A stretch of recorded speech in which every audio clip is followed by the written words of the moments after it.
I would give my heart gladly. But each day when she walks to the sea, she looks straight ahead, not at me.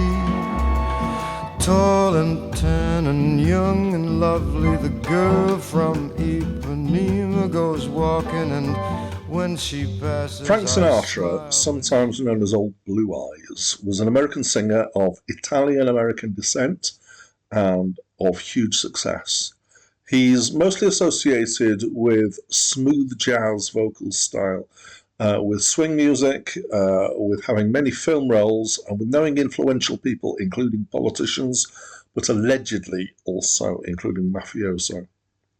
His career spans from 1946 to 1998 when he died. In that time, he released about 60 studio albums and goodness knows how many compilations. He has been one of the most successful singers ever worldwide and reputedly one of the most influential American men of the 20th century. Antonio Carlos Jobim was a Brazilian composer, pianist, guitarist, songwriter, arranger, and singer. He is credited with having internationalized bossa nova, and he blended it with jazz. He was musically active from 1945, but his first studio album came out in 1963, and in 1994, he died. Hi, my name's Dan, and this is a review of Francis Albert Sinatra and Antonio Carlos Jobim, sorry, I'm forever getting that wrong. I think I've got it right with Jobim, by Frank Sinatra and Jobim. So it's an album of music by these two people, and it's my first encounter with this album, but I've come across both these guys before. I would describe this as being bossa nova meets croony 50s singing. Okay, so the backing is, well, there's two things put together here. There's a kind of there is a string-based orchestra, and then there's acoustic guitar in bossa nova style. I always struggle to know exactly how to describe this kind of guitar. I want to say classical, but it's not. But it's the kind of instrument that's used for classical guitar rather than a folk guitar, which has got steel strings. A classical guitar's got nylon strings or something else, sometimes other substances. So it's that sound, but it's done for kind of bossa nova here. To be honest, the bossa nova element of this music is almost all in the guitar, and the strings are very syrupy. So the singing, of course, well, Frank sings. Who can sing? He can sing pretty well. There's little bits of singing every now and again by Antonio. Presumably those bits are in Portuguese. I don't know Portuguese well enough to say, oh, yes, definitely that's Portuguese. But I know that that's what's spoken in Brazil.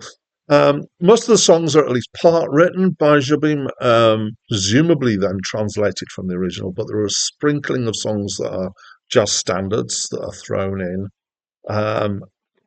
And, having said what I've said, I would not describe this as bossa nova jazz. I don't think the word jazz really applies at any point in this music.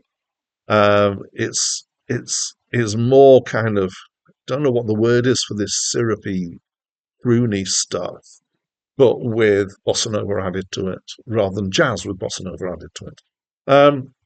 It's opened by Girl from Ipanema, which is a song that many people know well. It's a huge classic. And that was the only track that I knew on the album. So I've liked bossa nova stuff that I've come across. I've reviewed albums by Jobim and some of his compatriots as well. I've generally been impressed, and I've liked them quite a lot. I've found that I've got quite a liking for Brazilian stuff, and bossa nova is part of that. However, I think that this sacrifices the lightness that the guitar brings with the melancholic, overbearing strings here. And you're going to find that I don't like the strings. This is what's really getting to me on this album. So most of the songs are pretty melancholy and slow anyway, to be honest. It's quite a sad album, which then makes it weird when Antonio does light burbling singing, when we've got the strings going and it goes doop, doop, doop, doop, doop, and it's like, Oh, okay, that doesn't quite work to me. Um, I think in this setting, the bits where Jobim sings, I feel like I prefer his voice to Frank's. Maybe that's just in this setting, and maybe it feels better in this setting than Frank's voice. Maybe Frank's brings too much of that kind of croon element to it.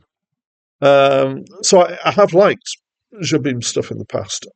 Frank Sinatra, I've in my kind of youth, he was one of the people that I lumped in as parent music. So my friends' parents might be mad for Frank Sinatra, and we would kind of sneer at it as being croony parent stuff. But I've reviewed some Frank Sinatra in the past couple of years, and I've not had such a strong negative reaction to him. And at times I've been fairly impressed with him. He's a strong singer, um, but I'm not hugely convinced on this album that it sounds like he's doing anything than just doing his day job. It feels fairly superficial, to be honest, to me. And I think part of this is because I think that Frank's strengths are in being being cocky and being kind of suavely confident. And these songs are meant to be kind of more vulnerable, I think, than that. And it doesn't come across well from him. Possibly, if the musical setting was different, it would. So, as I said before, I think my real complaint here is the string arrangements rather than Frank's voice. Um, I do wonder if you took the strings out and stripped it back to uh, Jobim playing the guitar and Sinatra singing, it could be much more effective. But it is what it is. We've got it. So some people will think that I'm mad for not being a huge fan of this because it's the sort of thing that people go, "Oh, that's an amazing album," whatever. But I don't get it. I just think it's a weird mix of these two things that for me didn't work. So I'm not a huge fan. Sorry to say. That's what I think. I'd love to know what you think of this album, though. So please let me know by leaving me a comment, especially if you disagree with me. I love when people tell me why I'm wrong or, what is it that I've missed in an album that makes it a great album. So please do that for me. And that's it from me for now. In my loneliness, when you're gone and I'm all by myself and I need your caress,